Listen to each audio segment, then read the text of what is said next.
할렐루야. 할렐루야. 11월 15일 금요 새벽 예배 주님의 전으로 나오신 모든 성도님들을 예수님 이름으로 환영하고 또 축복합니다. 저희들이 신앙생활을 하면서 가끔씩 경험하는 그런 고난과 절망의 상황 속에서도 끝까지 우리와 함께 하시는 주님께 소망을 품고 주님의 그 선하심을 항상 찬송하며 나아가는 저희들 모두가 되기를 소망합니다. 네, 우리 시간 주님이 인도하시는 그 생명의 길로 내가 나아갈 것을 이 찬양으로 함께 선포하며 나갑시다.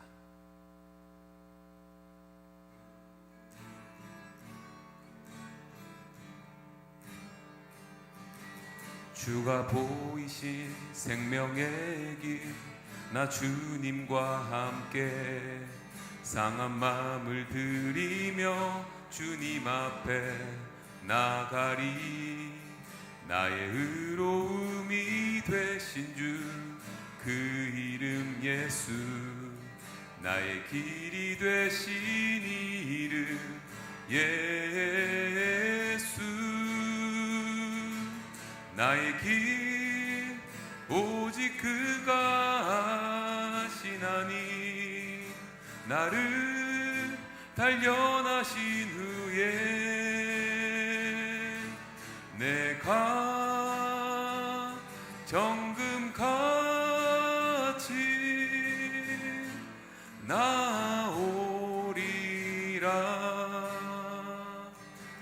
주가 보이신 생명의 길, 나 주님과 함께 상한 마음을 들이며 주님 앞에 나가리. 나의 의로움이 되신 주 그 이름 예수, 나의 길이 되신 이름 예수. 나의 길 오직 그가 하시나니, 나를 단련하신 후에 내가 정금같이 나오리라. 나의 길 오직 그가 하시나니, 나의 길 오직 그가 하시나니, 나를 단련하신 후에 내가 정금같이 나오리라. 내가 정금같이, 내가 정금같이 나오리라.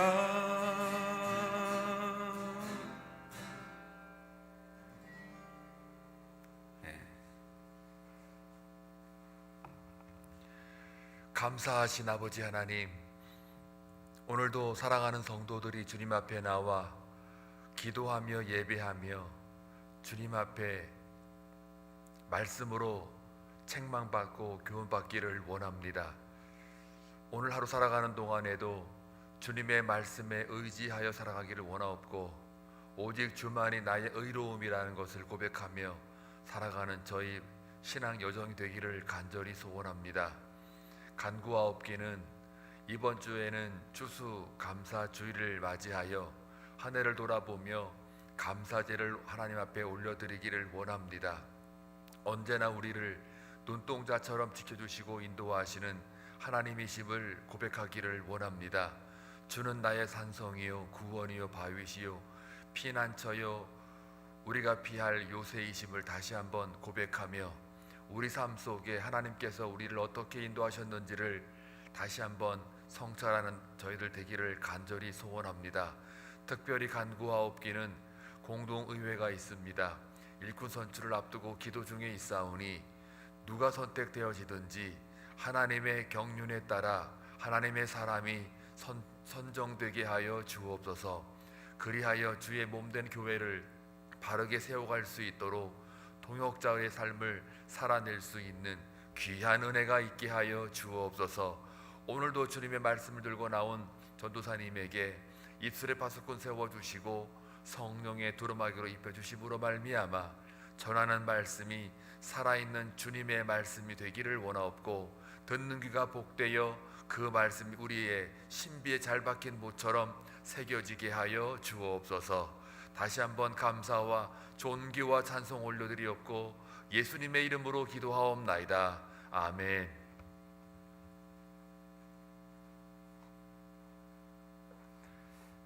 네, 하나님께서 오늘 저희들에게 허락하신 말씀은 시편 71편 14절에서 24절까지의 말씀입니다. 시편 71편 14절에서 24절까지의 말씀, 우리 함께 교독하며 나아갈 때 주님의 음성을 듣기를 원합니다.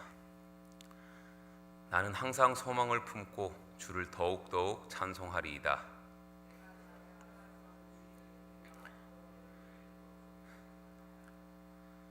내가 주 여호와의 능하신 행적을 가지고 오겠사오며 주의 공의만 전하겠나이다.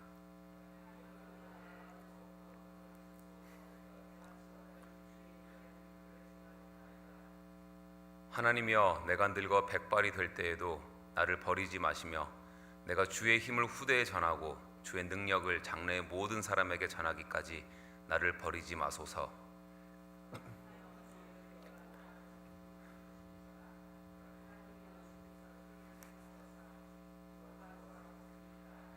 우리에게 여러 가지 심한 고난을 보이신 주께서 우리를 다시 살리시며 땅 깊은 곳에서 다시 이끌어 올리시리이다.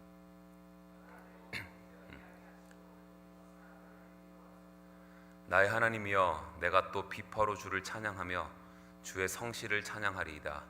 이스라엘의 거룩하신 주여, 내가 수금으로 주를 찬양하리이다.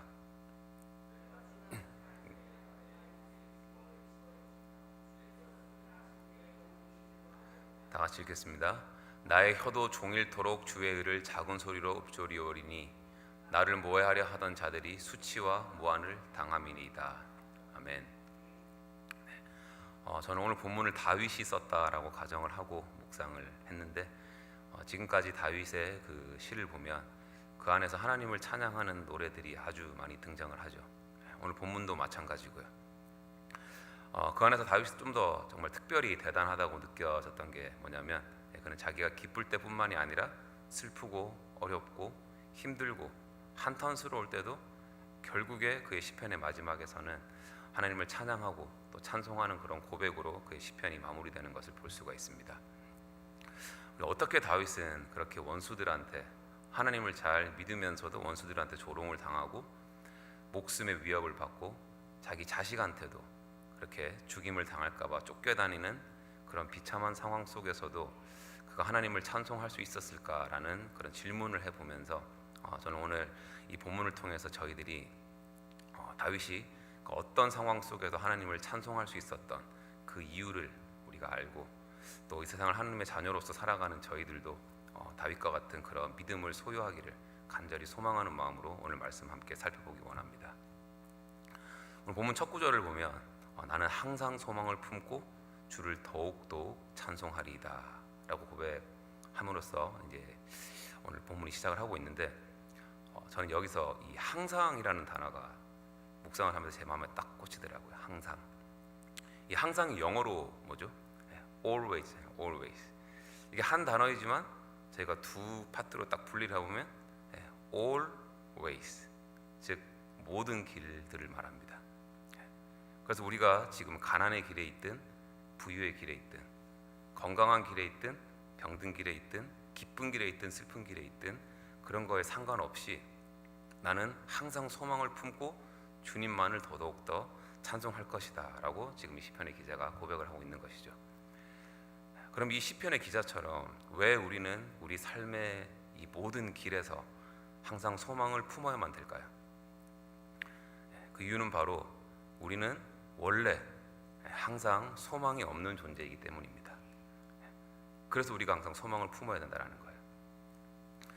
여기서 그리고 다윗이 말하고 있는 항상 품으라고 하는 그 소망이 뭐냐면, 그 어제 본문 시편 71편 5절에 그 답이 나오는데 제가 읽어볼게요. 주 여호와여, 주는 나의 소망이시오 라고 말씀하고 있습니다. 그러니까 우리가 항상 품어야 되는 소망의 정체가 누구라고요? 이 세상의 돈이나 권력이나 그런 건강이 아니라 온 땅과 하늘을 지으시고 다스리시고 우리 삶의 주관자 되시는 여호와 하나님만이 바로 우리의 진정한 소망이라는 것입니다. 그래서 그 요한복음 15장 5절과 6절에서 예수님께서 포도나무와 가지의 비유로 이 관계를 설명을 하시죠. 우리 같이 한번 읽어볼까요? 네, 같이 큰 소리로 한번 읽겠습니다. 시작. 나는 포도나무요 너희는 가지라. 그가 내 안에 내가 그 안에 거하면 사람이 열매를 많이 맺나니 나를 떠나서는 너희가 아무것도 할 수 없음이라. 사람이 내 안에 거하지 아니하면 가지처럼 밖에 버려져 마르나니 사람들이 그것을 모아다가 불에 던져 사르느니라. 아멘. 네, 이렇게 우리의 실체는 이 마른 가지처럼 불에 던져질 수밖에 없는 그런 소망이 없는 존재이지만 우리가 예수 그리스도라는 포도나무에 붙어만 있으면 내가 그 안에 그가 내 안에 거하시게 되고 그때 마른 가지와 같던 소망 없는 우리 안에 소망이 생겨나고 그 포도나무로부터 생명의 열매가 맺혀지게 된다는 것입니다. 그래서 이 세상에서 아무리 누군가가 많은 부와 어떤 명예를 가지고 있을지라도 그 사람이 하나님을 품고 있지 않다면 그 사람은 소망이 없는 사람인 것이고, 반대로 이 세상적인 기준으로 아무것도 가지고 있지 않을지라도 우리가 예수 그리스도를 믿고 하나님을 품는 그 순간부터 우리는 소망이 있는 자가 된다라는 것입니다. 그렇기 때문에 우리가 이 14조를 통해서 반드시 기억해야 되는 것은 뭐냐면, 어떤 사람들한테나 어떤 나라에게 또 어떤 교회에게 있어서 거기에 소망이 있느냐 없느냐라고 판단할 수 있는 기준은 바로 그들이 하나님을 지금 품고 있느냐 아니냐, 예수 그리스도 안에 속해 있느냐 아니냐에 달려있다는 것이죠. 이런 맥락에서 저는 여기 계신 저희들 모두에게는 소망이 있고 또 우리 한빛 장로교회에도 소망이 있는 줄로 믿습니다. 비록 지금 우리 보여지는 눈에는 우리 사람보다 우리 빈 의자가 한 50배는 더 많아 보이지만 우리 한빛 장로교회는 하나님을 품고 있기 때문에 하나님께서 50년 동안 우리를 인도하시고 계시고 보호해주고 계시고 앞으로도 계속해서 하나님의 사역에 동참하면서 정말 하나님 나라가 확장되는데 귀하게 쓰임받는 그런 소망이 넘쳐나는 교회인 줄로 믿습니다. 아멘. 그리고 시편의 저자가 이런 믿음의 고백을 할 수 있었던 그 또 다른 이유가 15절과 16절에 나오는데 한번 함께 읽어보겠습니다. 15절 16절. 내가 측량할 수 없는 주의 공의와 구원을 내 입으로 종일 전하리이다. 16절. 내가 주 여호와의 능하신 행적을 가지고 오겠사오며 주의 공의만 전하겠나이다. 아멘. 즉 매 순간순간 하나님의 공의와 구원과 여호와의 행적을 증거하겠다, 전하겠다라고 하는데, 이 말은 다윗이 그의 인생의 어떤 상황 속에서도 그가 경험했던 셀 수 없는 그 하나님의 공의와 구원, 즉 하나님이 베풀어 주신 그 은혜를 그의 삶 매 순간순간 기억함으로써 그가 하나님께 감사할 수가 있었고 또 그렇게 하나님을 기쁨으로 찬양할 수가 있었다는 것입니다. 저희들이 이 사실을 꼭 기억하면서 어떤 상황 속에서도 하나님께서는 나를 구원하실 것이다 라는 그 확고한 믿음을 가지고 또 죄로 인해 이미 죽었던 저희를 구원해 주신 그 하나님의 은혜를 우리가 매 순간순간 기억하고 그렇게 하나님의 사랑과 은혜에 항상 감사하는 삶을 살아가는 저희들 모두가 되기를 소망합니다. 그리고 이제 17절과 18절에서는 시편의 저자가 이제 어릴 때부터 자기를 교훈하신 하나님에 대해서 이야기를 하고 있는데, 그 17절 전반부를 보면 하나님이여 나를 어려서부터 교훈하셨으므로 라고 말을 하고 있습니다. 교훈하셨으므로. 여기서 이 교훈하다라는 이 말의 원어적 의미를 보니까 이 뾰족한 막대기로 찌르다라는 뜻을 가지고 있다고 합니다. 뾰족한 막대기로 찌르다. 그리고 교훈하다라고 하면 말 그대로 가르치다, 훈련하다라는 뜻도 있는데, 조금 더 정확하게는 그냥 지식적으로만 뭘 배우는 것이 아니라 실제로 그 배운 것을 삶에서 적용하고 실천할 수 있도록 연습시키다라는 뜻을 가지고 있습니다.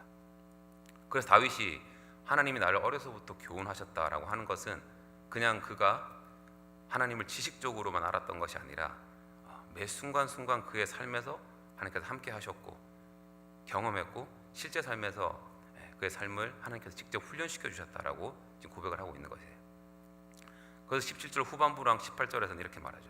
내가 주님의 이 놀라운 일들을 세상에 전하였나이다. 늙어 백발이 될 때까지도 나를 버리지 마시고 주님의 그 능력을 장래 모든 사람들에게 전할 때까지 나를 버리지 마옵소서 라고 고백을 합니다. 즉 하나님께서 나를 어린 시절부터 훈련시켜 주셨기 때문에 내가 늙어서 백발이 되어도 나는 하나님의 그 교훈과 가르침의 길에서 절대로 떠나지 않겠습니다 라고 고백하고 있고 선포하고 있는 것입니다. 잠언 22장 6절 한번 띄워주실래요? 잠언 22장 6절을 보면 마땅히 행할 길을 아이에게 가르치라. 그리하면 늙어도 그것을 떠나지 아니하리라 라고 말씀합니다. 오늘 본문 17절에서 이 시편의 저자를 어려서부터 교훈했던 내용이랑 방금 저희가 읽었던 잠언에서 이야기하는 이 마땅히 행해야 할 길이 뭘 말하고 있냐면 그 대답은 디모데후서 3장 우리 16절 17절 말씀에서 여기에 대한 답을 주고 있는데 같이 한번 읽어볼까요? 디모데후서 3장 16절 17절 말씀 시작. 모든 성경은 하나님의 감동으로 된 것으로 교훈과 책망과 바르게 함과 의로 교육하기에 유익하니 이는 하나님의 사랑으로 온전하게 하며 모든 선한 일을 행할 능력을 갖추게 하려 함이라. 아멘. 그러니까 시편의 저자가 어렸을 때부터 하나님께로부터 받은 그 교훈이 뭐였냐면 바로 하나님의 말씀이었고요. 또 내가 늙어서까지도 이 길에서 떠나지 않겠다라고 지금 선포하는 것도 바로 하나님의 말씀의 그 길로 하나님의 말씀을 내가 끝까지 지키겠다라는 것인데 그 이유는 바로 방금 저희들 읽었던 것처럼 하나님의 말씀은 우리를 온전케 하시고 하나님 보시기에 모든 선한 일을 행할 능력을 갖추게 해주기 때문인 것이죠. 그래서 어린 시절부터 하나님의 말씀을 읽고 배우는 것이 너무나도 중요하다는 것입니다. 진짜 요즘 애들을 키우면서 실제적으로 막 체감을 하는 게 막 그런 생각을 가끔씩 해요.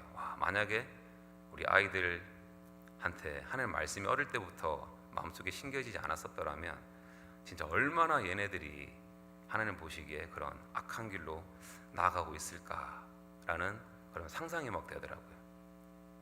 자기들이 보고 판단해서 그게 옳다고 생각하고 그걸 자기들이 좋아하면 그냥 그게 진리가 되어버리는.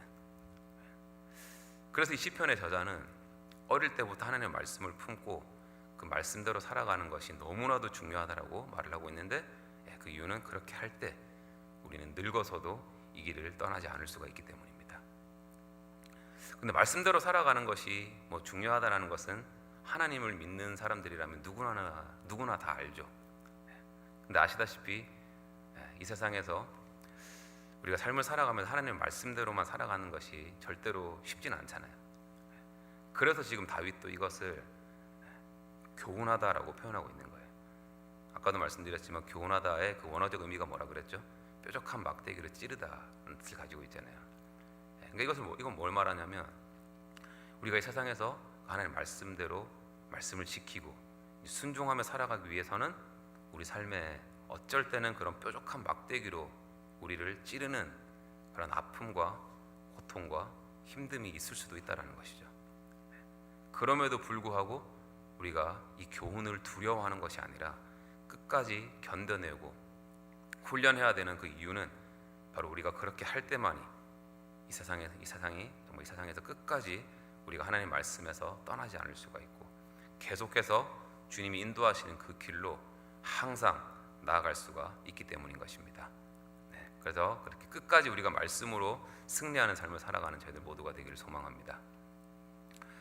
이제 19절부터 21절까지는 나를 더욱 창성하게 하실 하나님에 대해서 이야기를 하는데 저자는 19절에서 하나님의 지극히 높으신 의를 노래하고 20절에서는 우리에게 여러 가지 심한 고난을 보이신 주께서 우리를 다시 살리시며 땅 깊은 곳에서 다시 이끌어 올리시리다 라고 말씀하고 있습니다.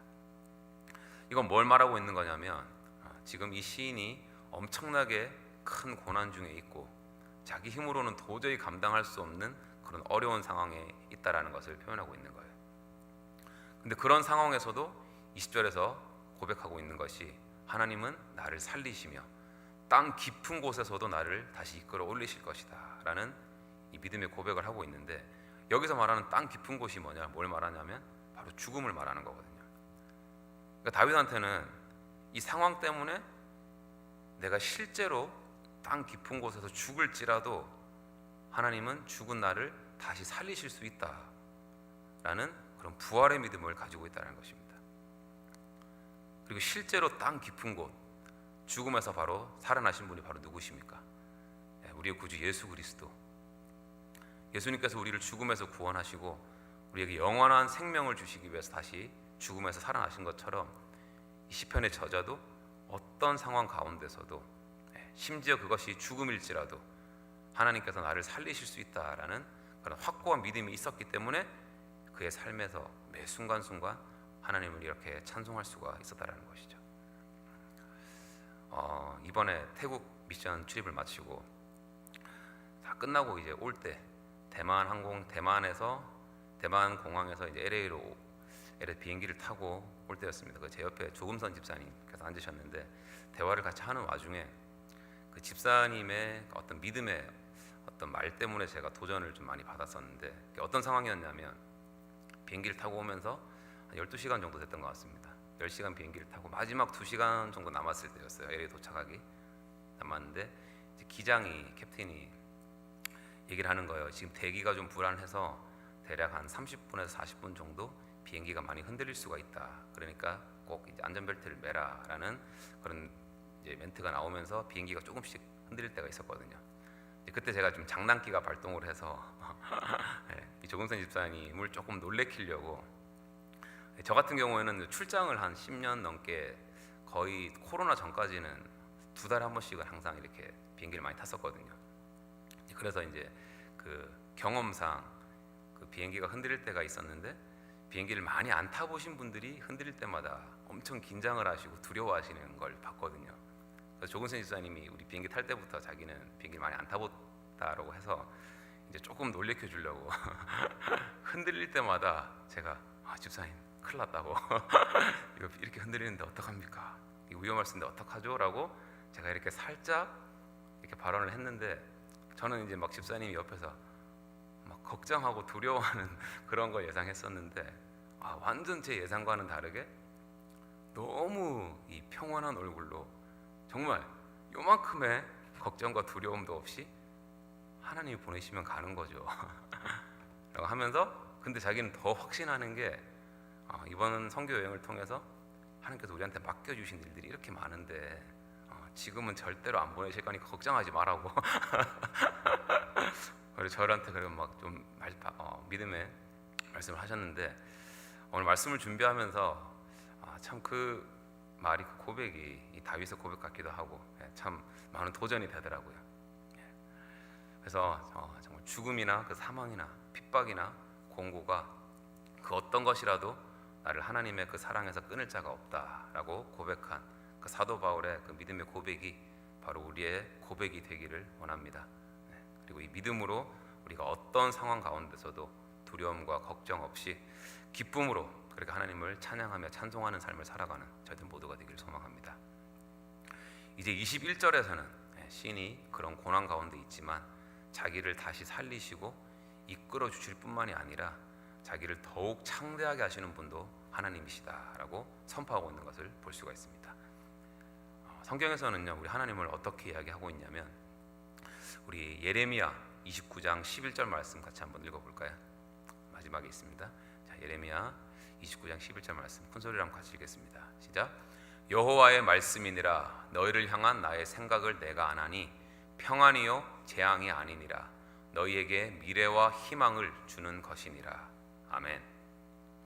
즉 우리 하나님은 우리의 삶을 어렵게 하고 우리의 삶에 고난을 주시면서 기뻐하시는 분이 아니라 우리를 향한 하나님의 그 뜻은 평안이고 그 고난을 통해서 우리로 하여금 주님께 더 가까이 나오기를 원하시는 것이고 우리를 그 고난을 통해서 더 세우기를 원하시고 결국은 우리를 창대하게 하는 것이야말로 저희를 향한 하나님의 그 마음이자 우리를 향한 하나님의 그 뜻이라고 시편 저자는 지금 고백을 하고 있는 것입니다. 그래서 오늘 저희들이 불렀던 그 찬양의 가사도 그게 욥기 23장에 나오는 구절들을 따서 만든 찬양인데 그러나 내가 가는 길을 그가 아시나니 나를 단련하신 후에는 내가 정금같이 나아오리라. 그래서 혹시라도 지금 저희들 중에서 내가 감당할 수 없는 어떤 그런 상황에 있거나 그런 고난에 있는 계신 분들이 계시다면 정말 이 시간, 우리가 그 시간을 통해서 오히려 더 주님께 가까이 나아갈 수 있는 그런 축복을 누리시기 바랍니다. 그렇게 우리가 주님만 바라보며 나아갈 때 우리를 더 세우시고 창대하게 하실 그 하나님의 마음을 깨닫고 하나님이 주시는 그 진정한 평안과 위로와 힘을 경험할 수 있기를 간절히 소망합니다. 마지막으로 22절에서부터 24절에서는 이제 찬양받기 합당하신 하나님에 대해서 이야기를 하고 있는데, 시인은 주님의 그 일을 기뻐하고 찬양하고 작은 소리로 읊조리며 찬양하겠다. 그리고 비파와 수금으로 하나님을 찬양하겠다. 나의 입술과 혀로 하나님을 찬양하겠다. 종일토록 하나님을 찬양하고 영혼으로도 주님을 찬양하겠다라고 다짐하면서 선포하는 것을 볼 수가 있는데, 이제 그 이유를 자신을 모해하려는 자들이 오히려 수치와 무한을 당할 것이기 때문이라고 말을 하고 있습니다. 저희들도 이 시인의 이 믿음을 가지고 어떤 상황에서도 항상 예수 그리스도 안에 거하면서 소망을 품고 하나님 베풀어 주신, 저희들에게 베풀어 주신 그 측량할 수 없는 구원의 은혜에 감사를 하면서 우리 삶의 어떤 순간에서도 영광과 찬송 받으시기 합당하신 하나님만을 기쁨으로 찬양하며 나아가는 삶을 살아가는 저희들 모두가 되시기를 주님의 이름으로 축원합니다. 아멘. 기도하겠습니다. 사랑과 은혜 하나님 아버지, 오늘도 저희를 예배 자리로 불러주시고 말씀으로 주님께서 이 시간도 우리와 함께 하심을 깨닫게 하시니 감사드립니다. 아버지, 오늘 시편 이 저자처럼 나를 구원하실 또 하나님에 대한 소망과 확신을 가지고 저희들이 고난 속에서 뿐만이 아니라 사망의 그런 음침한 골짜기 속에서도 나를 구원하신 하나님을 바라보며 우리 삶의 어떤 상황 속에서도 주님만을 기쁨으로 찬송하며 살게 하여 주시옵소서. 주님, 저희를 향한 하나님의 뜻은 재앙이 아니고 평안이라고 말씀하여 주셨습니다. 저희들이 지금 우리 힘으로는 감당할 수 없는 그런 고난 중에 있을지라도 아버지, 시간을 통하여서 더 주님께 가까이 나아갈 수 있는 축복을 허락하여 주시옵시고, 이 시간을 통하여서 우리가 더 단련되어 정말 정금과 같이 주님 앞에 나아감으로써 하나님 앞에 참 소망이 되는 저희들 모두가 되도록 우리 한빛 장로교회 모든 사람들이 될 수 있도록 성령님 인도하여 주시옵소서. 감사드리며 함께 하실 주님을 기대하며 거룩하신 예수 그리스도 이름으로 기도드리옵나이다. 아멘.